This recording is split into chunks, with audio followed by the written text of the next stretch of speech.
баягы эле саткын бир жака өтө качкан саясатчылар чечип атканын көрүп чыдай албадым. Парламентаризм бул бизден ата бабадан калган мурас. Идея үчүн мен ким менен да болсо кошулууга даярмын. Миллиарддаган булактар табылат. Миллиарддаган.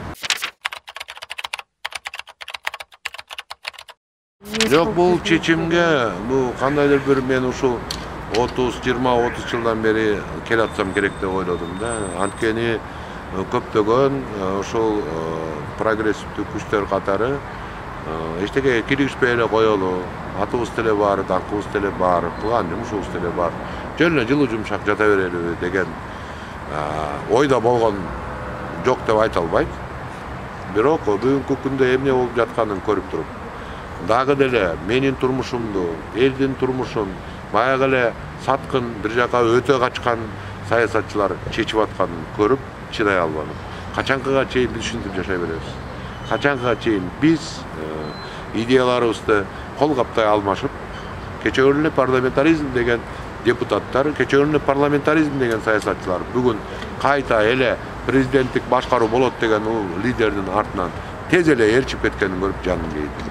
Анткени парламентаризм бул бизден ата бабадан калган мурас. Парламентаризм бул илгери эле айтып келгендей, ийри олтуруп түз кеңеш, кеңешип кескен бармак оорубайт деп ата бабабыз бизге насаат кылып калтырып келген курултай системасы бүгүнкү күндүк парламентаризм. Эми мына бүгүн ошол эң эркиндиктин уязы болгон, эркиндиктин ыйык уязы болгон парламентти талкалайбыз деген күчтөр болуп жатат. Мен буга жата албадым дагы. Чыгып өзүмдүн сөзүмдү элге түшүндүрүшүм керек, айтышым керек деген ойго келдим.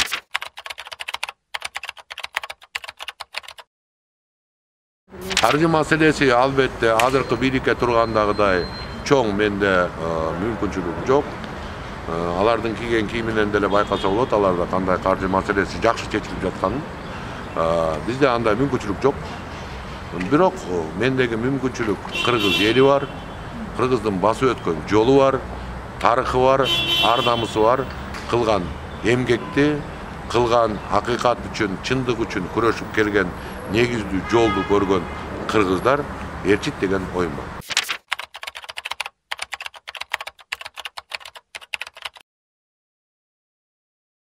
Эгерде биз идеялык көз карашыбыз бириксе, албетте жол бошотуп бериши мүмкүн. Бул эмне?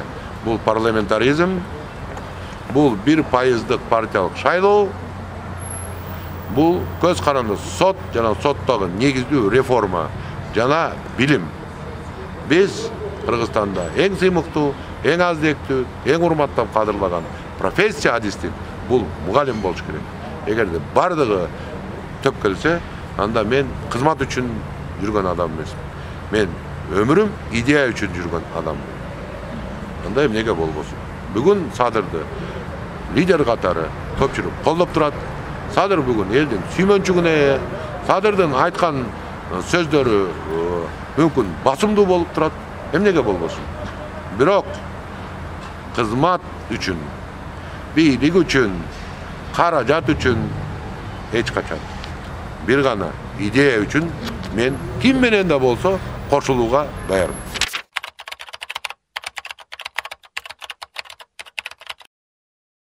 Негиздүү программалар бар. Ошол эле экономика боюнча бизде булактар бар. Ала турган. Мисалы эле мен жана айтып өттүм. Президенттик администрация жогорку кеңештен 2 эсе көп коромжу коротот. 1,5 миллиардга чейин.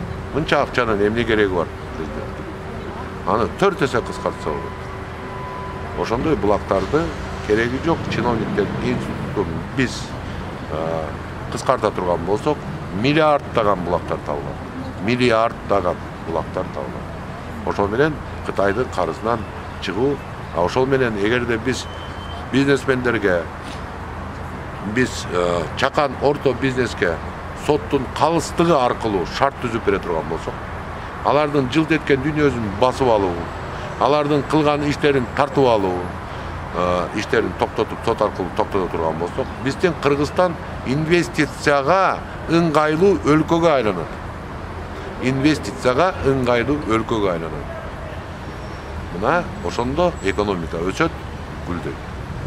Эгерде биз 5 жыл сайын эле, 2 жыл сайын эле таш менен көчөдө чуркап жүрө турган болсок, бизде Кыргызстанды эч ким инвестиция кыла турган өлкө деп эсептебейт. Биздин Кыргызстанда анда алдамчылар келет, Бриштейн сыяктуу мошенниктер келет, алар Кыргызстанды ого өтөр сазга алат.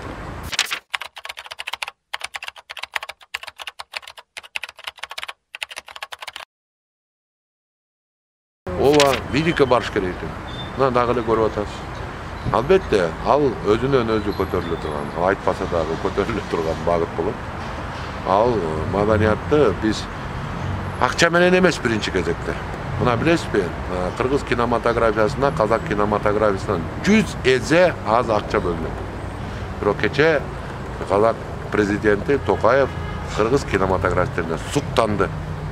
Билесизби? Аз акча менен алар эбегейсиз жумуш жасап жаткан. Көрдүңүзбү, кеп каражатта эмес экен.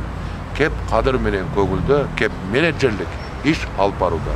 Биз менеджерлик иш алып барууда көптөгөн проекттерде өзүбүздүн жакшы башкаруучу экенибизди, менеджер экенибизди далилдеп беребиз.